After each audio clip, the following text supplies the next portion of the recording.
Golden मीडियामध्ये आपणा सर्वांचं स्वागत आहे। कोविड मार्च फेब्रुवारीमध्ये ज्यावेळेस स्टार्ट झालं त्या दरम्यान डॉक्टर राहुल सूळ सरांनी स्वतः एक प्रायव्हेट कोविड सेंटर चालू केलं। ज्यावेळेस आपण पहिल्या लॉकडाऊनमध्ये कंपाऊंडच्या बाहेर सुद्धा जायला घाबरत होतो किंवा एक माणूसही आपल्या नजरेत पडत नव्हता, त्यावेळेस स्वतः डॉक्टर राहुल सरांनी एक प्रायव्हेट कोविड सेंटर चालू केलं। हे सुद्धा एक फार वेगळं किंवा एक धाडसाचं कार्य त्यांनी केलेलं आहे। तर अशी जी एक दाम्पत्य डॉक्टर राहुल सूळ सर, डॉक्टर ज्योती सूळ मॅम यांच्याशी आज आपण एक मुलाखत, एक थेट संवाद साधणार आहोत। तर आजच्या आपल्या सत्रामध्ये आपण मुलाखत घेणार आहोत डॉक्टर राहुल सूळ सर व डॉक्टर ज्योती सूळ मॅम यांच्याशी। नमस्कार सर। नमस्कार। प्रथम आपलं महाराष्ट्र गोल्डन मीडियामध्ये स्वागत आहे। सर, आपलं एज्युकेशन आणि बालपणापासूनचं एज्युकेशन पर्यंतचा काही प्रवास आपण सांगू शकाल? हो, नक्कीच। माझं पूर्ण बालपण, तर माझा जन्म लातूरचाच आहे। पूर्ण बालपण माझं लातूरमध्ये सूळगल्ली नावाचा एरिया आहे, त्या ठिकाणी पूर्ण बालपण गेलं। तो एरिया असा होता की एकेकाळी म्हणजे ज्यावेळेस 1985-86 पर्यंत ऑटोवाले, रिक्षावाले पण यायला त्या ठिकाणी घाबरायचे। म्हणजे त्या ठिकाणी शिक्षणाचा असा काही कुठलाही सोर्स नव्हता आणि तिथल्या लोकांची मानसिकता किंवा हे असं प्रगतीच्या दृष्टीने कधीच नव्हती। अशा ह्याच्यामध्ये माझा जन्म झाला, त्या ठिकाणी माझं बालपण गेलं। छोटंसं म्हणजे एक 3-4 रूमचं घर होतं आणि त्याच्यामध्ये जवळपास 15 ते 20 लोक होते। त्याच्यामध्ये सुरुवातीला असं काही विचार केलेला नव्हता की आपल्याला डॉक्टर व्हायचंय किंवा असं काही डिसाईड केलेलं नव्हतं की आपल्याला काय व्हायचंय। पण जसं जसं शिक्षणाकडे माझी आवड निर्माण होत गेली तसं तसं मी त्याच्यामध्ये ॲडजस्ट करून अभ्यास करू लागलो आणि काही माझ्या शिक्षकांच्या प्रेरणेने आणि मोठा वाटा म्हणजे माझी आई, माझे काका, ह्या दोघांच्या प्रेरणेने मी करत गेलो। बेसिकली काय असतं की आपल्याला आता अभ्यासाला 5 वाजता उठायचं असेल तर आई विनाकारण उठून मग बसायची आपल्यासोबत। त्याच्यानंतर असं वाटायचं की कुणीतरी आपल्यासाठी बसते तर आपण पण हे मन लावून केलं पाहिजे आणि त्याच्यातनं मग मी माझं शिक्षण पूर्ण केलं। मला म्हणजे कधीच असं हे नव्हतं की डॉक्टर व्हायचंय म्हणून, पण जसा मी अभ्यास केला तर 12वीला खूप चांगले मार्क्स मिळाले आणि MBBS ला नंबर लागला, तेव्हा मी खूप खुश झालो। त्याच्यानंतर डॉक्टर की इथेच लातूरमध्येच मी पूर्ण केली। MBBS माझं इथंच झालं।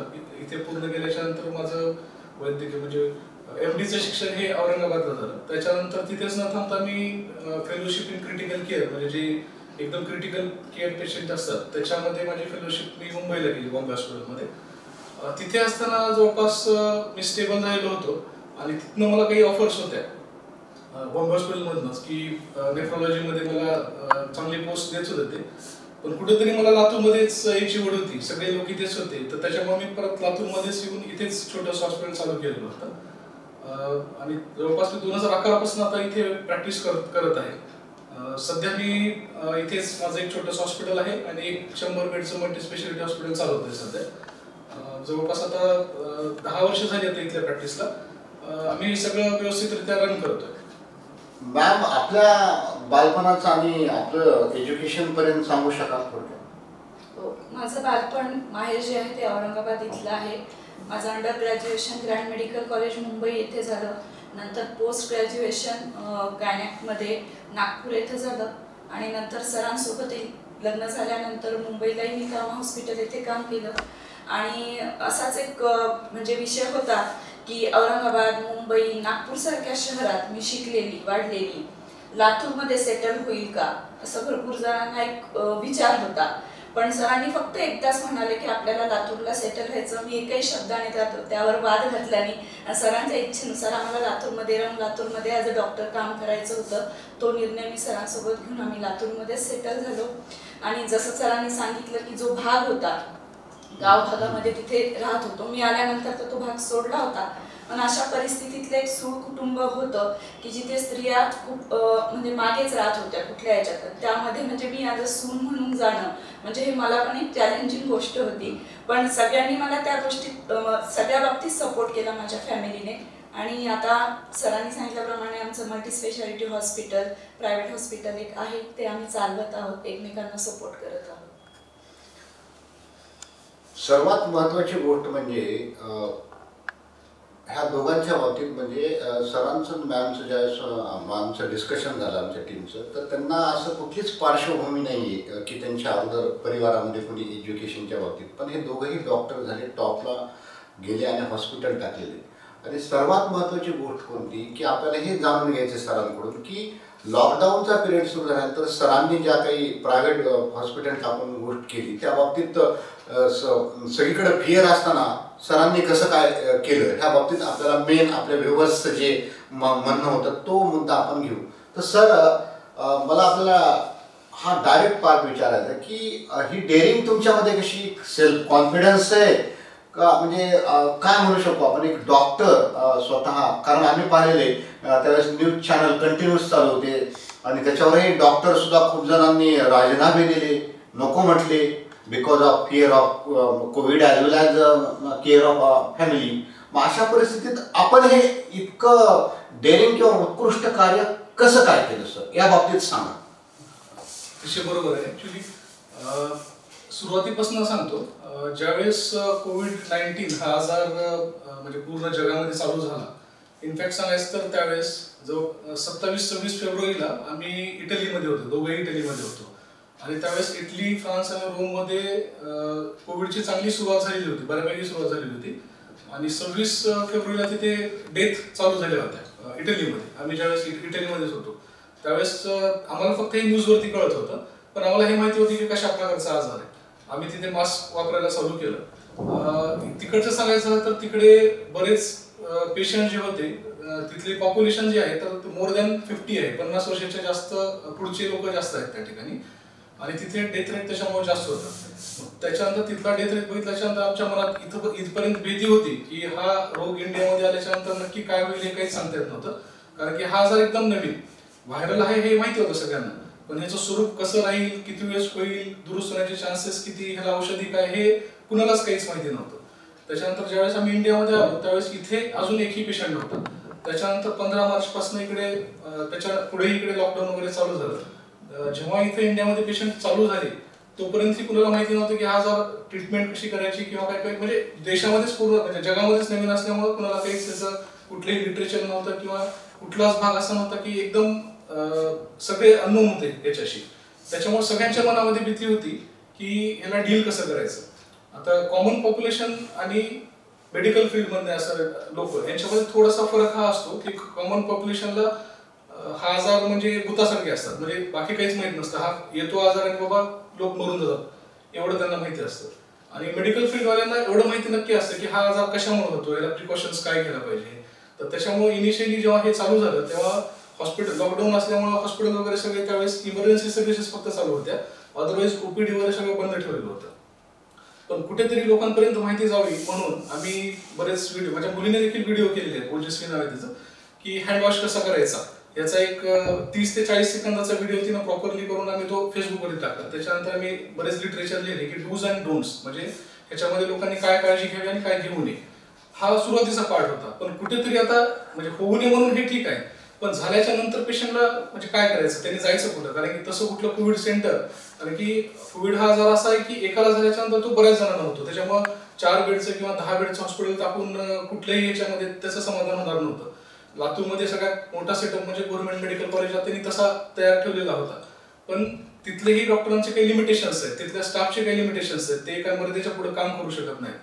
आणि थोडंसं पेशंटला जर आपल्याला क्वालिटी सर्व्हिसेस आणि ॲडिशनल व्हेंटिलेटरी सपोर्ट्स आणि हे सगळं लागलं तर पेशंटला मुंबई पुणे याच्या पलीकडे जाण्याशिवाय पर्याय नव्हता. त्यावेळेस असं झालं की सुरुवातीला आमच्या काही कलिग्सला म्हणजे आमच्या काही MD मित्रांना काम करता करता कोविड झाला त्यांना.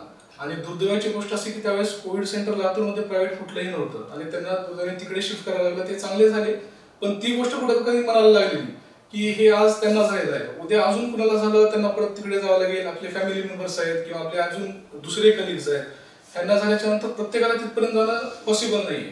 आणि आपण क्रिटिकल केअरमध्ये काम करताना कुठेतरी असं वाटत होतं की मी कुठून तरी म्हणजे पळतोय, ह्याच्यापासून दूर पळतोय.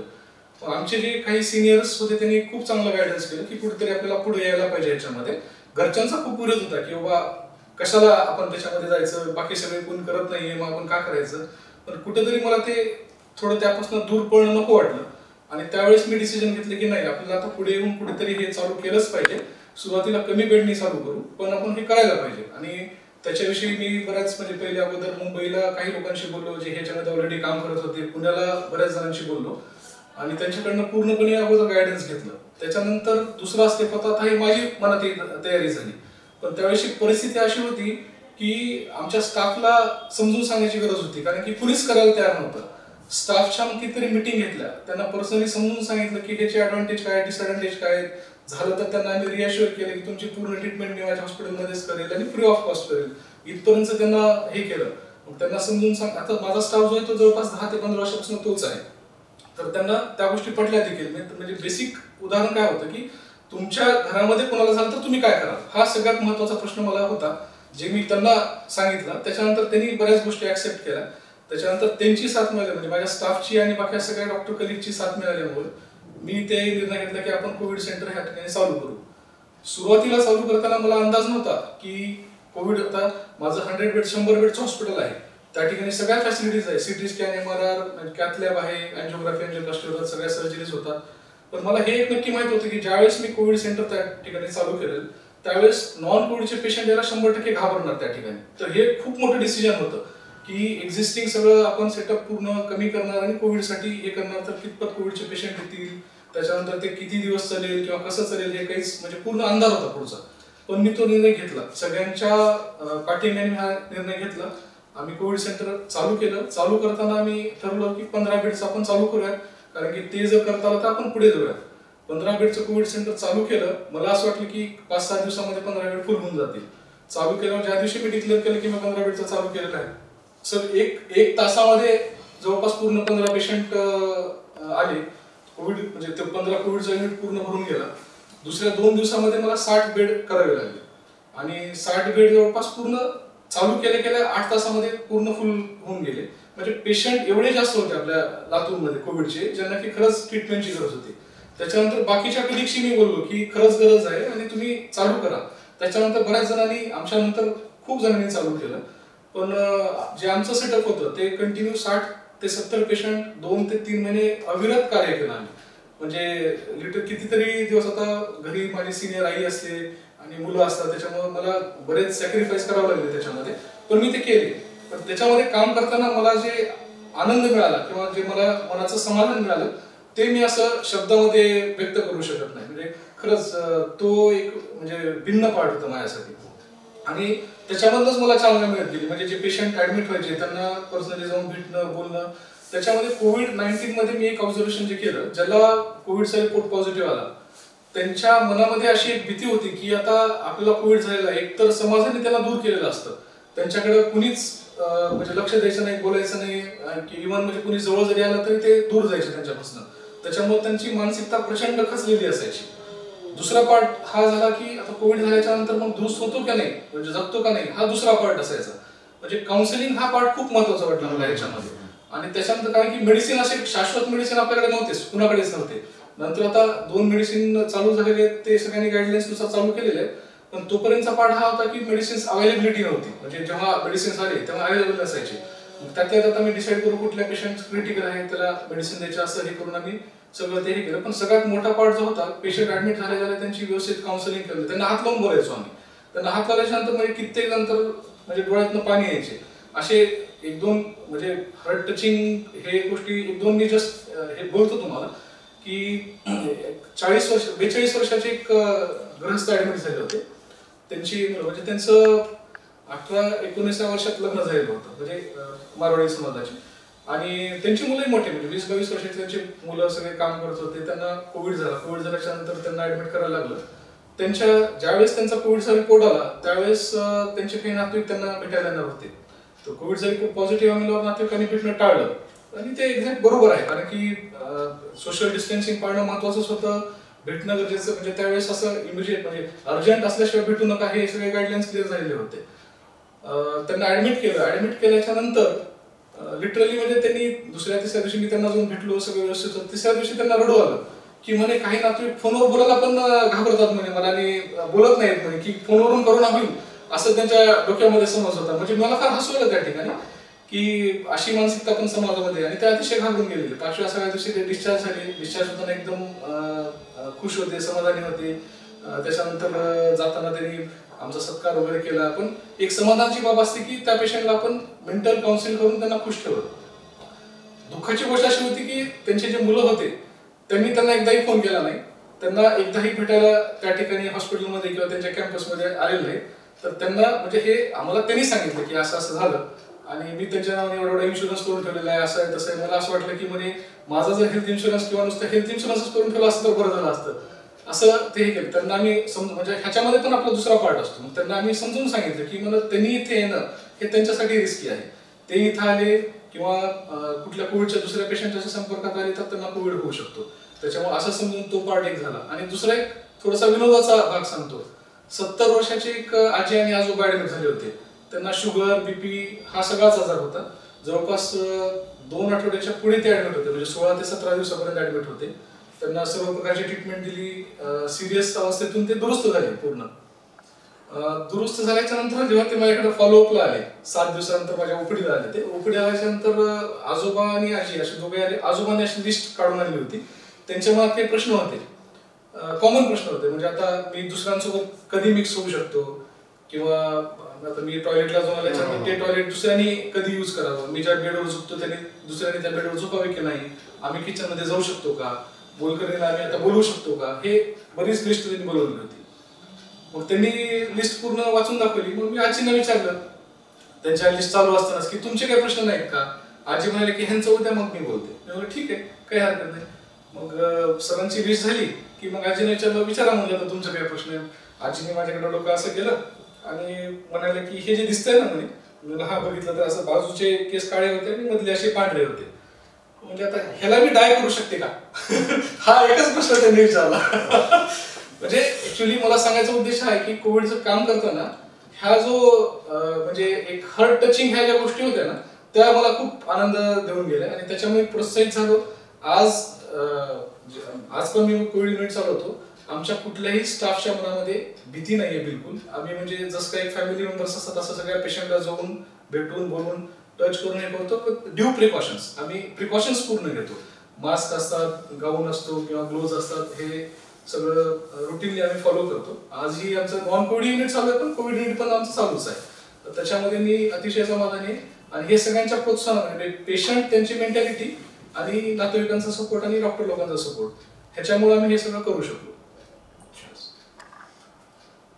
आपण कोरोना योद्धा जे म्हणू शकतो ते खरोखरच रिअली कोरोना योद्धा हे डॉक्टर राहुल सर आहेत, ज्यांनी आपल्याला हे सगळं डिस्क्राईब केलं.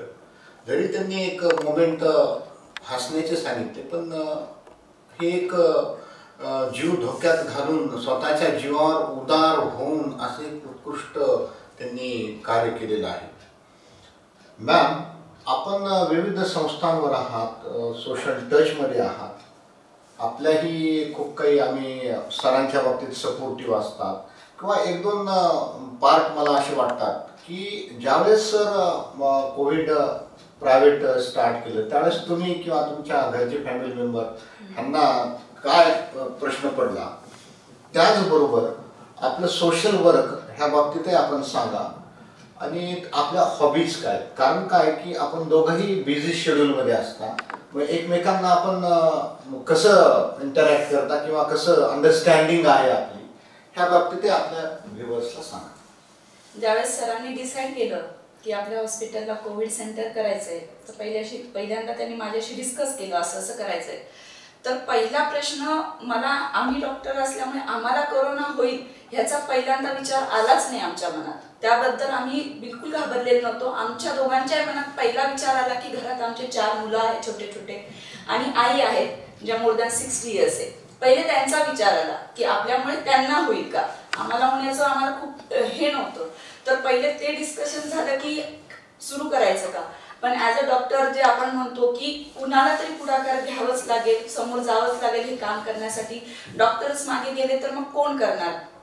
त्या दृष्टीने मग दोघांनी आम्ही त्याचा पुढाकार घेऊन ठीक आहे सुरू करून मी पूर्णतः सरांना सपोर्ट केला की हे. आणि त्या काळामध्ये सर इतके बिझी झालेले होते आणि त्यात आम्ही असं ठरवलं की सर 24 आवर्स कोविडमध्ये काम करणार आणि आम्ही as a main family members आहोत, तर दोघांपैकी एकच कोणतरी ॲक्टिव्हली 24 आवर्स तिथे काम करणार आणि एकाने नॉन कोविड साईडला काम करायचं. म्हणजे काही प्रॉब्लेम झाला, सर पॉझिटिव्ह झाले, तर एक तरी घरात सपोर्ट राहायला हवा घरामध्ये. तर हे सगळं करताना आम्ही एकमेकांचे विचार विनिमय करून हा सगळं डिसिजन घेतलं. आणि त्या काळामध्ये कॉम्प्रोमाइज व्हावं लागलं की सर पूर्ण 7-7 दिवस 10-10 दिवस घरी येत नव्हते सगळं ते काम करताना. मुली आई त्यांच्यापासून म्हणजे दूर राहत होत्या. आम्ही ॲज अ डॉक्टर म्हणजे भेटतच होतो हॉस्पिटलमध्ये, पण त्यांना त्या बाबतीत म्हणजे दूर राहावं लागलं. हे कॉम्प्रोमाइज झालं. पण हे सगळं करताना सपोर्ट देताना जराही असं काही कुठे वाईट वाटलं नाही. ॲक्च्युली सर इतके बिझी होते फोनवर, खरं सांगते 24 आवर्स त्यांचे फोनवर राहायचे आणि तिथे काम करण्यासाठी अर्धा दिवस तिकडे, घरी जरी आले तर फोनवर काम राहत होते. इतके बिझी होते. सरांना वाढताना देखील सरांना काय वाढतोय म्हणजे मी त्यांना काय वाढते हे सुद्धा सरांना कळत नव्हतं. सर फोनवर राहायचे, खूप बिझी, पण तरी त्याचं मला असं वाईट कधी वाटलं नाही. तर सपोर्ट मध्येच राहिली हे सगळं करताना. आणि अभिमान पण वाटतो की सरांनी खरंच खूप चांगलं काम केलं एवढं 3 महिने कंटिन्युअसली. हे खूप चांगलं वाटतं. आणि राहिली गोष्ट सोशल वर्कची, तर सोशल वर्क मला याच्यासाठी असतं की खूप जणांना असं वाटतं की सोशल वर्क करायला लागले तर यांचा काहीतरी राजकारणात जाण्याचा विचार असेल का.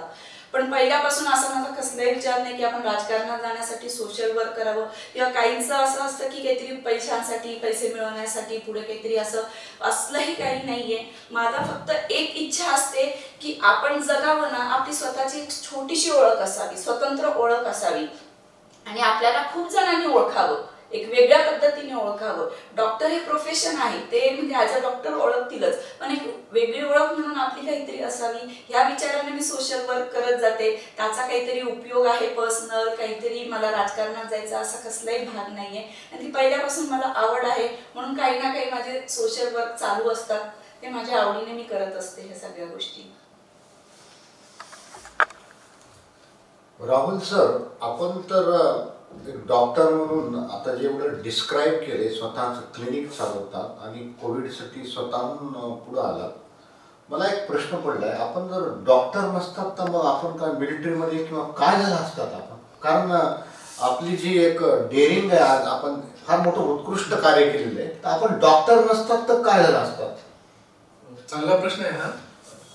खरं सांगायचं तर मी डॉक्टर नसतो झालं ना तर आजही माझ्या डोक्यात 2-3 संकल्पना आजही आहेत. म्हणजे डॉक्टर आहेत तरी माझ्या डोक्यात 2-3 संकल्पना आहेत आणि ज्याच्यावरती आजही मी जेव्हा रिकामा टाइम असतो त्याच्यावरती खरंच विचार करतो. नक्कीच प्रगत शेतकरी मी झालेलो असतो 100%. तर हे मी सांगू शकतो तुम्हाला. कुठल्या तरी वेगळ्या लेवलची शेती मी नक्कीच केलेली असती, कारण की वडिलांची आणि हे ठेवलेली म्हणजे जुनी शेती आहे. पण आणि शेतीमध्ये थोडंसं मला इंटरेस्ट पण आहे आणि जी शेती जेवढी केली असती तेवढी नक्कीच मी प्रगत शेती केली असती आणि खूप चांगल्या पद्धतीने केली असती. हा एक पार्ट आहे. दुसरं, बिझनेसमध्ये मला बऱ्यापैकी चांगला इंटरेस्ट आहे. तर दुसरं कुठल्याही प्रकारचा एखादा बिझनेस मी नक्कीच सुरुवात केली असती. आणि तिसरं आहे, बिल्डिंग आणि कन्स्ट्रक्शन मध्ये मला आवड आहे. आजही आता म्हणजे हॉस्पिटलचं बांधकाम असो की कुठलं असो, छोट्यातल्या छोट्या गोष्टीपासून मला इंटरेस्ट असतो त्याच्यामध्ये. तर नक्कीच या 3 क्षेत्रामध्ये मी पुढे गेलेलो असतो. आणि जर डॉक्टर झाले नसतो तर हे 3ही गोष्टी मी नक्कीच केल्या असतात मी एवढं सांगू शकतो. आपण दोघंही संचालक आहात, हॉस्पिटल चालवतात. मॅम, आपण एक वेल नोन गायनेकॉलॉजिस्ट आहात. सर, आपणही मेडिसिनच्या बाबतीत आहात. गेल्या 15 वर्षापासून आपण कार्यरत आहात लातूरसारख्या ठिकाणी. तर हे सामाजिक बाबतीत तुम्ही सोशल टच तर तुम्ही दोघांनी डिस्क्राईब केला आहे, कोविडचे सांगितले. मला अजून एक प्रश्न पडतो की आजकाल एक ट्रेड आहे मेट्रो सिटीजमध्ये, आम्ही औरंगाबाद, लातूर, दिल्लीला पाहतो, सगळीकडेच पाहतो की अर्निंग मनी, अर्निंग मनी, अर्निंग मनी. आणि ज्यावेळेस तुम्ही मला ह्या गोष्टी डिस्क्राईब केल्यात की तुम्ही ॲडव्हर्स सर्कमस्टन्सेसमधून हायली एज्युकेशन घेऊन अतिशय व्यवस्थित तुमची प्रॅक्टिस आहे, हॉस्पिटल्स आहेत, वेल नोन फिनान्शियली, मग तुम्ही सोशलमध्ये जो पार्ट करतायत किंवा जे कोविडच्या बाबतीत तुम्ही सांगितलं, किंवा मी ज्यावेळेस पाहतो तुमच्या हॉस्पिटलमध्ये आम्ही व्हिजिट दिल्यानंतर की जे पेशंट आहेत, रुग्ण आहेत, त्यांची तुमच्या बाबतीतले अटॅचमेंट, प्रेम, हा पार्ट काय? म्हणजे असे खूप बोटावर मोजण्या एवढे मी पाहिले की ज्यांचं रुग्णांशी एवढं हे आहे. आणि काही जणांनी रुग्णांनी तर आम्हाला, त्यांना माहीत नव्हतं की आम्ही पत्रकार किंवा चॅनलवाले, तर त्यांनी डायरेक्ट सांगितलं की आम्हाला एवढं कॉपरेट करतात आणि आमच्याकडे पैसे नसतील तरीही आम्हाला मॅम असो सर असो कॉपरेट करतात. त्या बाबतीत आमच्या व्ह्युअर्सला जसं कोविडचं तुम्ही एवढं छान सांगितलं तसं सांगा सर तुम्ही. ह्याच्यामध्ये काय नेमकं नातं काय की असे डॉक्टर पाहत नाहीत आज प्रोफेशनमध्ये तर कुठं पाहायला जात नाही. ह्याच्यामध्ये काय 2 पार्ट असतात. एक जेव्हा कुठलीही गोष्ट आपण चालू करतो तेव्हा ती कमर्शियली आणि फायनान्शियली ती वायबल झाली पाहिजे, म्हणजे ती चालली पाहिजे. अदरवाईज त्याला अर्थच नसतो. म्हणजे आपण एखादी गोष्ट चालू केली आणि 6 महिन्यात बंद पडली तर त्याचा म्हणजे उद्देश सफल होत नाही. तर त्यासाठी आपल्याला एवढं प्लॅनिंग, फायनान्शियल प्लॅनिंग एवढं मिनिमम करावंच लागतं की ती गोष्ट कशी वायबल होईल एवढं आपल्याला बघावं लागतं. आणि जेव्हा ती वायबिलिटी आपल्या कुठल्याही गोष्टीमध्ये येते, जसं मग कोविड सेंटर असो की अजून कुठलीही गोष्ट असो माझं, तर ती फायनान्शियल वायबिलिटी एकदा आली किंवा येऊ लागली की त्याच्यानंतर पुढे तो पार्ट जो चालू होतो आपला, तर तो होतो मला असं वाटतं की सोशल सर्व्हिसचा. जसं की आता आपण बघितलं की कोविड सेंटर चालू होण्याच्या आमचं त्याच्या अगोदर नॉन कोविड सेंटर होतं आणि आताही नॉन कोविड सेंटर आम्ही रन करतोय सध्या त्या ठिकाणी. बाकीचे तर पेशंट असतातच, पण त्याच्यामध्ये पेशंट ऍडमिट होतो ना, कुठल्याही पेशंट जेव्हा ऍडमिट होतो तेव्हा 90% पेशंट हे ओळखीचे असतात आपल्या. कुठल्या तरी पेशंटनी त्यांना घेऊन येलेलं असतात किंवा त्यांना स्वतः म्हणजे आपला अनुभव जुना असतो. कारण की विश्वास असल्याशिवाय पेशंट कधीच ऍडमिट होत नाही. आणि पेशंट ऍडमिट होताना आपला त्यांची फायनान्शियल कंडिशनचा आपल्याला अंदाज येऊन गेलेला असतो. पण असं अंदाजे माझ्याकडनं किंवा आमच्याकडनं कधीच असं होत नाही की फायनान्शियल त्यांची कंडिशन नाहीये आणि त्याच्यामुळे तो पेशंट आपण कुठेतरी पाठवून देतोय. कुठल्या तरी पद्धतीने कसे तरी ऍडजस्ट करून कुठल्या तरी ह्याच्यामध्ये आम्ही त्यांना सामावून घेतो, त्या ठिकाणी ट्रीटमेंट करतो. एकदा तरी ट्रीटमेंट झाली, पेशंट दूर झाला की त्या पेशंटच्या मनामध्ये ते ऋणभाव कंटिन्यू असतात. म्हणजे असं नाही की पेशंट विसरून जातो लगेच हे सगळं केलेलं. पेशंटच्या मनामध्ये हे असतंच कंटिन्यू. तो दुसरे 2 पेशंट घेऊन येतोच, त्यांना फायनान्शियल सपोर्ट लागला तर आम्ही करतोच तो. पण आमचा सपोर्ट म्हणजे कसा असतो, एखाद्याचं बिल एक्सपायर्ड झालेलं आहे, त्यांची अपेक्षा फार नसते की थोडंफार कमी करावं आणि आपण इथे करू शकतो. मोठ्या मुंबई पुण्यासारख्या हॉस्पिटलला जिथे कॉर्पोरेट फॅसिलिटीज असतात तिथे एक्सपेन्सेस खूप जास्त असतात, त्या ठिकाणी तसं काही प्रकार करता येत नाही. आपल्या लातूर सारख्या सिटीमध्ये आपल्याला ही चांगली गोष्ट आहे की बऱ्याच जणांची 90% पेशंट बिल कमी करा म्हणत नाहीत, कारण की त्यांना त्याची कल्पना असते आणि ते पे करू शकत असतात. पण 10% पेशंट ते खरंच गरीब असतात, पे करू शकत नाहीत. त्यांची इच्छा गव्हर्नमेंटला जायची असते, पण ते आपल्यासाठी म्हणून त्या ठिकाणी ऍडमिट होतात. त्यांना ट्रीटमेंट चांगली मिळाली म्हणून ते इथे ऍडमिट होतात. ट्रीटमेंट झाल्याच्या नंतर त्यांना नियर अबाउट गव्हर्नमेंट प्रमाणे चार्जेस आम्ही घेतो. आता सांगायचं तर एक क्रिटिकल अवस्थेत मधला पेशंट होता, फार गरीब होते ते, म्हणजे त्यांच्याकडे ओपीडीची फीस नव्हती. त्यांना ओपीडी म्हणजे आता काय असतं की 50 ते 60 पेशंट आपण बघतो, त्यातली 5 ते 6 पेशंट आम्ही रोज फीस बघतो. म्हणजे ते सोडूनच देतो, कारण की त्यांच्याकडे तेवढी कॅपॅबिलिटी नसते, मेडिसिन घ्यायला फीस नसते, तर ते आपल्याला कुठून तरी सॅम्पल्स मध्ये वगैरे प्रोव्हाइड करावं लागतं. तर ह्यातनं एक नातं तयार होतं. पेशंटला असं हे जाणवतं की बाबा हे डॉक्टर आपले आहेत, काही झालं तर आपण त्यांच्याकडे जाऊ शकतो. आणि त्या नात्यातून जेव्हा पेशंट येतात तेव्हा काही केलं तर आम्ही त्यांना इकडे तिकडे पाठवू शकत नाही, दुसऱ्या हॉस्पिटलला जा म्हणू शकत नाही किंवा गव्हर्नमेंटमध्ये जा म्हणू शकत नाही. त्यावेळेस मला असं वाटतं की ती आपली जिम्मेदारी असते की अशा जिम्मेदारीतून तो पेशंट आपण ऍडमिट करून मग त्याला ट्रीटमेंट करावं लागते. थोडा फायनान्शियल पार्ट त्याच्यामध्ये येतो, म्हणजे ऍटलीस्ट हॉस्पिटलची रनिंग कॉस्ट किंवा जी बेसिक कॉस्ट असते ते निघावी लागते, त्याची कल्पना मी त्यांना देतो. आणि स्पष्ट सांगितल्याचा फायदा हा होतो की पेशंटच्या नातेवाईकांना किंवा पेशंटला त्याची कल्पना आलेली असते आणि त्याची तेवढी बिलकुल तयारी असते, कारण की त्यांना ते मान नसतं. पण त्याच्यामधून हे जे नातं आमचं तयार होत जातं ते फार स्ट्रॉंग तयार होतं. त्याचा मला खूप ह्या 10 ते 15 वर्षातला खूप चांगला अनुभव आहे. त्याच्यामुळं शक्यतो 99% आतापर्यंत कुठलाच पेशंट आणि फायनान्शियल गोष्टीसाठी शक्यतो पाठवलेला नाहीये. म्हणजे अनलेस अँड अंटिल खूपच काही अडचण असेल किंवा ती गोष्ट इथं होऊ शकत नसेल आपल्याकडे, तेव्हाच पेशंट पाठवावा लागतो. तर हे नातं मला वाटतं की पेशंट आणि डॉक्टरचं नातं जे हे सगळ्यात इम्पॉर्टंट आहे. हे सगळ्याच्या वरती आहे, म्हणजे फायनान्शियल गोष्टी आहेत किंवा बाकीच्या गोष्टी आहेत, ह्याच्या सगळ्याच्या वरती हे नातं आहे. आपण फिल्म इंडस्ट्रीमध्ये पाहतो, मीडियामध्ये पाहतो, ड्रामामध्ये पाहतो, एक सेलिब्रिटी वर्ल्ड असतो आणि आपण त्या ग्लॅमर वर्ल्डमध्ये भारावून जातोय कॉमनली.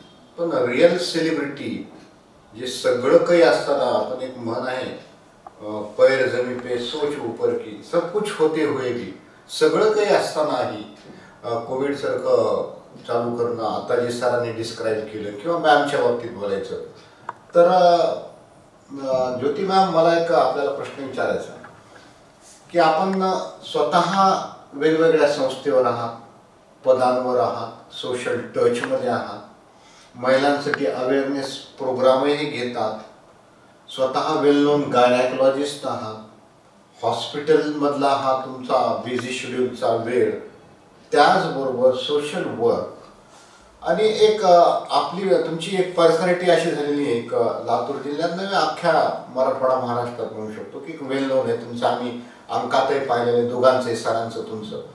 तर आताच्या ज्या महिला आहेत किंवा यंगस्टर्स आहेत, कारण तुम्ही जे अवेअरनेसचे प्रोग्राम वगैरे घेता किंवा तुम्ही स्वतः गायनोकॉलॉजिस्ट आहे, तर तुम्ही स्त्रियांसाठी एक आजच्या डेटला सध्या 2020 मध्ये जे तुमचं नॉलेज आहे किंवा तुमचं एज्युकेशन मेट्रो सिटीजमध्ये झालेलं आहे, आजचा तुमचा एक्सपिरियन्स जो आहे, तर तुम्हाला काय मेसेज द्यावं वाटतं? कारण तुम्ही एक रिअल सेलिब्रिटीज आहात, कारण तुम्ही ते वर्क करतात, सर असोत किंवा आपणही असो. तर तुम्ही एक असा मेसेज त्यांच्यापर्यंत काय द्याल, तुम्हाला काय वाटतं?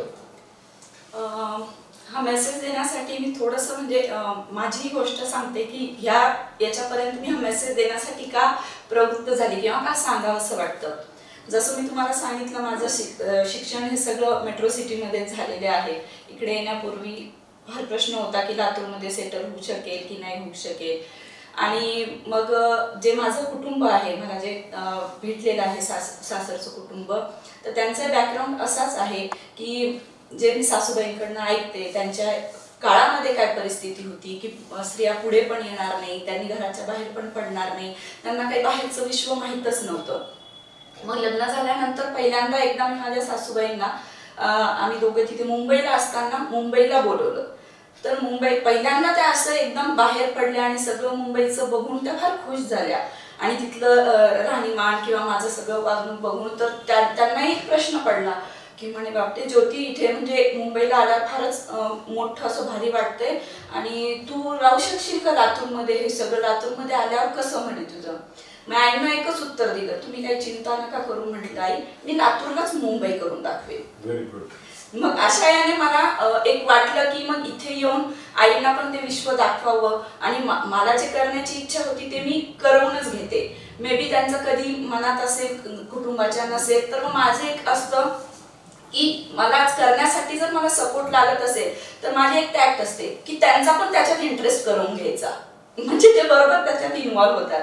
मग अशा दृष्टीने आईना आमच्या इथे Indian medical association doctors wing जे आहे, वुमन्स विंग आहे, तर त्याचा कल्चरल ऍक्टिव्हिटीज होत असतात. मी ऍक्टिव्हिटी दरवेळेस पार्ट घेतच असते त्याच्यामध्ये, त्यात काही नाही. मग माझी इच्छा झाली की घरी आईंना सुद्धा असं एक दाखवावं, म्हणजे माझं बघण्यासाठी तर मी प्रत्येक वेळेस त्यांना बोलवत होते, त्या घरच्या वातावरणातून बाहेर काढत होते की हे बघायला येते. आई प्रत्येक कार्यक्रमाला येत होत्या. मग त्यावेळेस मला पण अशी इच्छा झाली की यांनी पण आता एक अनुभव घ्यावा. मग तिथे फॅशन शो म्हणून एक त्या कल्चरल इव्हेंट होता, त्याच्यामध्ये तर एक थीम काय ठेवावी असं होतं. तर मग मी पुढाकार घेऊन सांगितलं की आपल्याला फिमेल्सला, जे फिमेल दुसरे सपोर्ट करतात आपल्या आयुष्यात पुढे जाण्यासाठी, ही एक थीम ठेवावी. मग त्या फिमेल्स सासूच्या स्वरूपात असतील, आईच्या स्वरूपात असतील किंवा आपल्या मुली पण आपल्याला सपोर्ट करतात, आपण बाहेर काही काम करत आहोत याच्यासाठी. म्हणजे पुरुषांचा सपोर्ट तर गरजेचा असतो, पण स्त्रियांनी स्त्रियांना सपोर्ट करावा हे त्याच्याहून मोठी गोष्ट असते. तर मग अशा पण काही स्त्रिया आपल्याला सपोर्ट करणाऱ्या असतात. माझी आई आहे, त्या सपोर्ट करतात, सासूबाई आहेत त्याही सपोर्ट करतात. तर अशी एक थीम घेऊन आपण एक फॅशन शो करावा. मग त्यामध्ये सासूबाईंना मी निवडलं की ह्या माझ्यासोबत स्टेजवर चालतील, रॅम्प वॉक करतील, कारण त्या माझ्या लाईफमध्ये सपोर्ट करतायत. मला इथे आल्यापासून जे पण करायला मला आवडतंय ते करू देत आहेत. तर मग त्यानुसार मग सासूबाईंना मी फर्स्ट टाइम स्टेजवर आणलं. त्या इतक्या आनंदी झाल्या, इतक्या खुश झाल्या की त्या गोष्टीचं त्यांना अजूनही कौतुक आहे. मला ह्याचं कौतुक आहे की मी त्यांना त्या वातावरणातून बाहेर काढून स्टेजवर आणून त्यांना वेगळं जग दाखवलं. त्याच्याबद्दल मला माझं स्वतःचं खूप कौतुक वाटत असतं मनातल्या मनात की माझ्यामुळे त्या आनंदी झाल्या. मग ह्या सगळ्या गोष्टीतून नवीन युगामध्ये मला असं वाटतं की मेसेज एक द्यायचा आहे की आपल्याला जे मनात आहे ते करावं, नक्की करावं, पण म्हणजे मन दुखावून नाही, तर आपण त्या गोष्टीसाठी त्या व्यक्तींचं जे आपल्या फॅमिली मेंबर्स आहेत त्यांना ते पटवून सांगावं, त्यात इंटरेस्ट निर्माण करावा आणि आपण आपले स्वप्न नक्की पूर्ण करावे. आणि एक आनंदी राहावं, मेंटली आनंदी राहण्यासाठी एक आपलं जे आहे प्रोफेशन तर सोबत आहे, पण एक वेगळा छंद जोपासावा की ज्याच्यामुळे आपल्याला वेगळं केल्यासारखं काही वाटेल, मग तो कुठल्याही स्वरूपात असेल. मला समजा आता हे सोशल वर्क करण्यात आनंद असेल किंवा एखादं कल्चरल ऍक्टिव्हिटी करण्यात आनंद असेल, तर आपली मेंटल हेल्थ त्याने खूप चांगली राहते, हे मी अनुभवलं आहे. ह्या सगळ्या स्ट्रेसफुल याच्यामध्ये वातावरणात काम करतो आपण, पेशंट डॉक्टर सगळे रिलेशनशिप, ते थोडं स्ट्रेसफुल होतं. त्यातून थोडं वेगळं निघायचं असेल तर वेगळा छंद नक्कीच जोपासला पाहिजे आणि सगळ्यांना घेऊन आपण तो केला पाहिजे. आणि आजच्या नवीन पिढीसाठी किंवा युवा पिढीसाठी, मुलींसाठी मला एक सांगायचं आहे की जे मी सांगितले की मेंटल हेल्थसाठी हे पण एक गरजेचं आहे की वेगळं एक आपला छंद असावा, पण त्याच्याही अगोदर एक महत्त्वाचं आहे की तुमचं एज्युकेशन हा आता आयुष्याचा एक अविभाज्य असा घटक झालेला आहे. शिक्षण हे खूप महत्त्वाचं आहे. प्रथम आपण शिक्षण घेतलं पाहिजे आणि आपण काहीतरी जीवनामध्ये कमवण्यासाठी काहीतरी एक शिक्षण घेणं गरजेचं आहे. पहिले तुम्ही तुमचं एक म्हणजे पहिले पोट भरण्याचं साधन आपल्याला केलं पाहिजे, नंतर मग तुमचे जे प्राथमिक गरजा ज्या पूर्ण आहेत त्या केल्या पाहिजे. ते शिक्षणाद्वारे आणि तुमच्या एखाद्या व्यवसायाद्वारेच ते होऊ शकतं. तर तुम्ही हे सगळं पाळताना, जरी मी म्हटलं की स्त्रियांसाठी नेहमी बोलत असते की मुलींनी पुढे यावं, फ्रीडम असावं, ते फ्रीडम एक वैचारिक फ्रीडम असावं, तुमच्या विचारांमध्ये फ्रीडम असावं, पण हे विचारांमधलं फ्रीडम किंवा तुम्हाला पुढे जायचंय, खूप शिकायचंय, कमवायचंय, याच्याही पलीकडे आपण एक विचार केला पाहिजे की आपण कुठली मर्यादा आपण ओलांडली नाही पाहिजे आणि आपण भौतिक सुखासाठी खूप कुठल्या तरी मर्यादा ओलांडू नये. भौतिक सुख हे दुसरा एक भाग झाला, पण आपल्या प्रायमरी गरजा जे आहे ते नेहमी एक शिक्षण असावं आणि तुमचा एक व्यवसाय किंवा प्रोफेशन त्याला प्राधान्य द्या आणि नंतर तुमच्या मानसिक सुखासाठी तुमचे जे छंद जोपासता येतील ते तुम्ही जोपासू शकता, ते अवश्य जोपासावे असं मला वाटतं. सुंदर दोघांनीही मेसेज दिलेला आहे एक यूथसाठी. अजून एक आपल्याला प्रश्न विचारायचा आहे की आपण एवढं दोघंही 24 तास कार्यरत असता, आपल्या दोघांमध्ये एवढा उत्साह, एवढी एनर्जी कशी काय, म्हणजे ह्याच्या मागचं राज काय असं आपण म्हणू शकतो? कुठलीही गोष्ट आपण जेव्हा दुसऱ्यांसाठी आपल्याला करायची असते तेव्हा अगोदर सगळ्यात महत्त्वाची गोष्ट काय असते की स्वतः आपण फिट पाहिजे, स्वतः आपण समाधानी पाहिजे. आपण जेव्हा फुलफिल्ड असू तेव्हा आपण दुसऱ्यासाठी काहीतरी करू शकतो असं मला वाटतं. दुसऱ्यासाठी करण्याच्या ठिकाणी आता जेव्हा आपण दुसऱ्यांच्या हेल्थची काळजी घेतो तेव्हा आपण स्वतःच्या हेल्थची काळजी घेणं तेवढंच गरजेचं असतं. आणि आमचं क्षेत्र असं आहे की अविरत कार्य आहे, म्हणजे त्याला काही टाइम लिमिट नाहीये. जसं ऑफिस जॉब नाही 10 ते 6 किंवा 10 ते 5 असं ओपीडी आम्ही आवर्स ठेवू शकतो, पण इमर्जन्सी हे आम्हाला 24 तास हँडल करावे लागतात. म्हणजे रात्र आयसीयूचे कॉल्स घेणं असेल, पेशंट बघणं असेल किंवा डिलिव्हरीसाठी रात्रभर त्या ठिकाणी पेशंटच्या जवळ थांबणं असेल, हे आम्हाला दिवस रात्र कंटिन्यू करावं लागतं. कधी कधी इमर्जन्सी असं असतं की 3 दिवस कंटिन्यू नाईट बिझी जाते, डे मध्ये आपल्याला काही थांबता येत नाही, डे बिझी जात असतो. तर हे सगळं मेंटेन करायचं म्हणजे फिजिकली आणि मेंटली म्हणजे दोन्ही दृष्ट्या आपण फिट पाहिजे, तरच हे सगळं कंटिन्यू होऊ शकतं. तर फिजिकली म्हणण्यासाठी तर त्याच्यामध्ये आम्ही थोडंसं मला पर्सनली रनिंगचा इंटरेस्ट आहे, तर ते मी थोडंसं जेवढं शक्य तेवढं एक्झरसाइज आणि रोज रनिंग करतो. आता सध्या मॅडमनी पण जॉईन केलंय मला मागच्या 3-4 दिवसापासून. दुसरं सगळ्यात त्याच्यामध्ये हेल्दी डाएट आपल्याला घ्यावा लागतो आणि मेंटली हे करण्यासाठी म्हणजे आपण पूर्ण मानसिक दृष्ट्या फिट राहण्यासाठी आपल्याला ज्या गोष्टीची आवड आहे त्यामध्ये आपण दिवसाचा काही वेळ का होईना 1 तास 1.5 तास त्याच्यामध्ये दिलाच पाहिजे. जसं की पर्सनली मला थोडं इलेक्ट्रॉनिक्स मध्ये वगैरे जास्त आवड आहे, तर मी सगळ्या गोष्टी करून जेवढा मला थोडा टाइम मिळतो तेवढा मी माझा मोबाईलमध्ये मग इलेक्ट्रॉनिक्स किंवा जे काही अपडेटेड नवीन आलं आहे प्रत्येक गोष्ट काय आपण घेत नसतो किंवा पाहत नसतो, पण प्रत्येक गोष्टीचं त्या नॉलेज आपल्याला असावं असं मला वाटतं आणि त्याच्यामध्ये मला एक वेगळं समाधान मिळतं, म्हणून मी ते बऱ्याच वेळा म्हणजे ते करत असतो. आणि तो झाला पार्ट एक मेंटल सॅटिस्फॅक्शनचा. दुसरा पार्ट असतो की आपल्या फॅमिली सोबतचा काही वेळ आल्याच्या नंतर आपण जो काही आता सकाळी आम्ही एकदा काम चालू केलं की संध्याकाळ 7, 8, 9 कधी वाजता हे कळत नाही. सध्या तरी थोडंसं कोविडचे पेशंट कमी आहे त्याच्यामुळे तेवढा संध्याकाळचा वेळ बराच मिळतो. तो जो काही वेळ मिळतो थोडा तो पार्ट जो असतो तो फॅमिली सोबत जे छोट्या म्हणजे मुली आहेत त्यांच्या गप्पा गोष्टी, त्यांच्याकडनं बरेच नवीन किस्से ऐकायला मिळतात, त्याच्यातनं एक जे मनाला समाधान मिळतं. ह्या सगळ्या गोष्टी ह्या एनर्जीच्या मागे आहेत असं मला वाटतं. म्हणजे ह्या दोन्ही गोष्टीमुळे म्हणजे फिजिकल आणि मेंटल हेल्थ आम्ही आमचं व्यवस्थित ठेवू शकतो. दुसरं असं आहे की आमच्या दोघांमध्ये बऱ्याच गोष्टी वेगवेगळ्या आहेत. म्हणजे ह्यांना काही वेगळ्या गोष्टीमध्ये इंटरेस्ट असतो, जसं का त्यांना इलेक्ट्रॉनिक्सचं मॅडमला फार काही नॉलेज नाही, त्यांना इंटरेस्टही नाही त्याच्यामध्ये. तसंच मॅडमचा इंटरेस्ट काही सोशल गोष्टीमध्ये असतो. तसाच कल्चरल इव्हेंटमध्ये पण जास्त असतो. कल्चरलमध्ये मला फार इंटरेस्ट नाही, म्हणजे त्याच्यामध्ये मी काही नाही. पण तशा दोन गोष्टी आमच्या खूप कॉमन आहेत. एक आहे कुठलेही नवीन सिरीज असो, वेब सिरीज असो, किंवा कुठलाही नवीन पिक्चर असो, किंवा साऊथ इंडियन पिक्चर असो, डब असतात हिंदीमध्ये केलेले, आम्ही हे कुठलेही म्हणजे बघत असतो, कंटिन्यू बघत असतो. जेव्हा टाइम मिळेल तेव्हा आम्ही दोघे म्हणून बघत असतो. म्हणजे आता सांगायचं झालं तर जवळपास सगळे आम्ही पाहिलेले आहेत. आणि हाईटमध्ये आता दुसऱ्या लँग्वेज मधले पण पिक्चर जे डब झालेले ते पण आम्ही सध्या पाहतो. म्हणजे हे एक गोष्ट आहे की ज्याच्याने आम्हाला खुशी मिळते. आणि दुसरं आहे की आमचा जो की डाएटचा भाग आहे तो थोडासा नॉनव्हेज बद्दल आम्हाला थोडंसं स्पेशल अट्रॅक्शन आहे. तर आम्ही दोघेही त्याच्याबद्दल म्हणजे क्रेझी आहेत असं म्हणायला हरकत नाही. पण ह्या सगळ्या गोष्टी म्हणजे ह्या ज्या सांगितल्या मी, म्हणजे फिटनेस असो की फॅमिली सोबतचा घातलेला टाइम असो, की आपण पर्सनल स्पेस म्हणून स्वतःच्या गोष्टी म्हणजे मोबाईल म्हणा किंवा अजून कुठल्या गोष्टीकडे दिलेला वेळ असो, की कुठल्या कल्चरल गोष्टीसाठी आपण दिलेला वेळ असो, ह्या ज्या सगळ्या गोष्टी आहेत ह्याच्याने आपलं स्वतःचं फिजिकल आणि मेंटल हेल्थ हे साऊंड राहतं आणि त्याच्यातनं आम्हाला ही सगळी एनर्जी मिळते असं मला वाटतं. मॅडम, आपल्याला काय वाटतं की आपलं जो एकंदरीत व्यक्तिमत्व हसतमुख हा कधीही आपल्याला आम्ही भेटतो, म्हणजे आमच्याकडं काही येतात लोक किंवा आमची टीम भेटते, त्यावेळेस आपण उत्साहात असतात, जसं बोलले तसं, त्याच्या मागचं काय तुमचं एक राज काय? ऍक्च्युली सरांनी सांगितला तो एक त्यांचा वेगळा भाग सांगितला की त्याच्यासाठी योगा, एक्सरसाइज, रनिंग असावं. माझं एक मत आहे की हे सगळं करताना, काम करताना जी एनर्जी, ती उत्साह मिळते ना, ते सगळ्यात पहिले आपल्या फॅमिली मेंबर्स मधूनच ती एनर्जी मिळत असते, उत्साह. त्यांनी जर आपल्याला सपोर्ट केला, भरभरून आपलं कौतुक केलं ना, तर मला त्या गोष्टी अजून पुढे जाऊन करावं असं वाटतं. तर सगळ्यात पहिले मला एनर्जी माझ्या मुलींकडनं आणि माझ्या हसबंडकडनं मिळत असते. त्यांनी मला दाखवलं, त्यात कौतुक केलं, त्यात सांगितलं की छान करताय, सपोर्ट दिसतोय, त्यातून मला खूप एनर्जी भेटते आणि मला अजून त्या गोष्टी कराव्या वाटतात.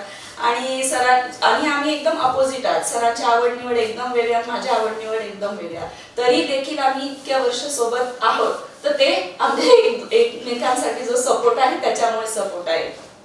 ऍक्च्युली ज्यावेळेस लग्नाच्या अगोदर असं होतं की गुण बघत असतात पत्रिकेतले, तर आम्ही त्याच्यामध्ये म्हणजे एवढं काही इंटरेस्ट घेत नव्हता. ॲज अ डॉक्टर आम्हाला त्याच्यावर काही विश्वास नव्हता, पण सहज एक बघायचं म्हणून, एक नियम म्हणून आम्ही ते पाठ.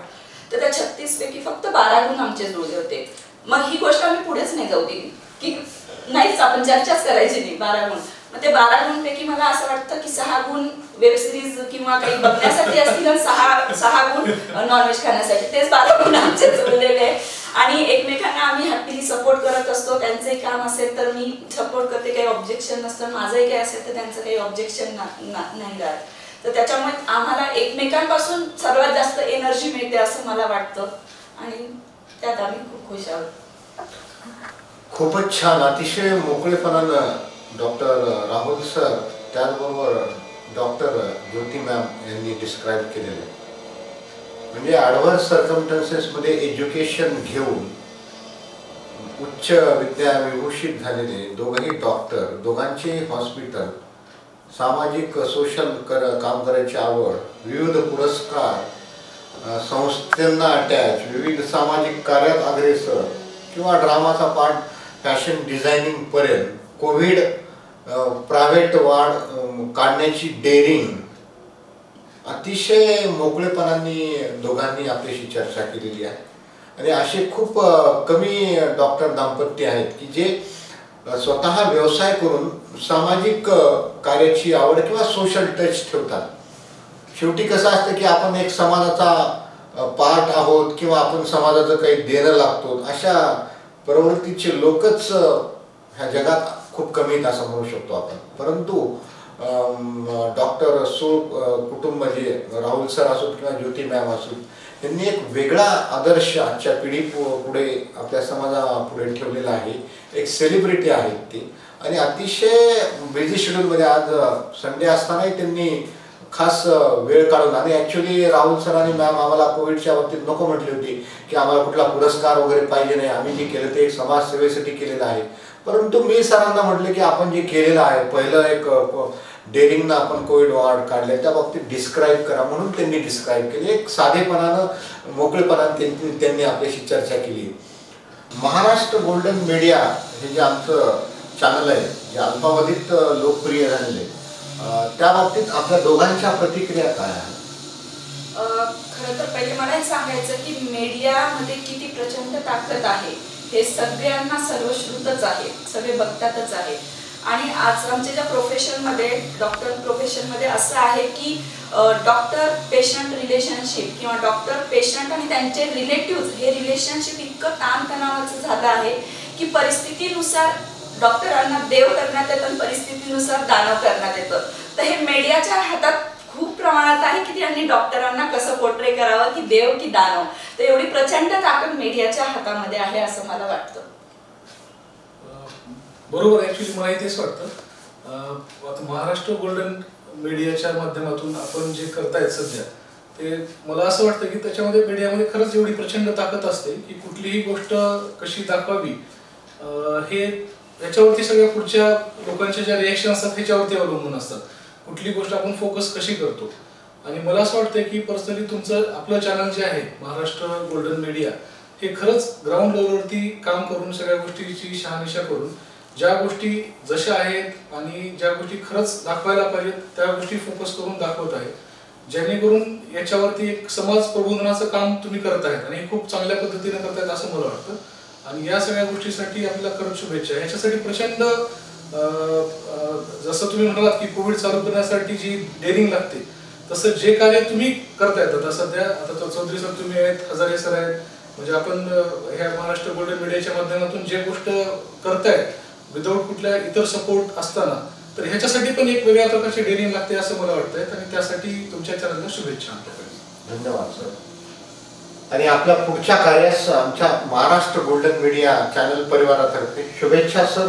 आपली उत्तरोत्तर प्रगती व्हावी, आपल्याला शुभेच्छा. धन्यवाद.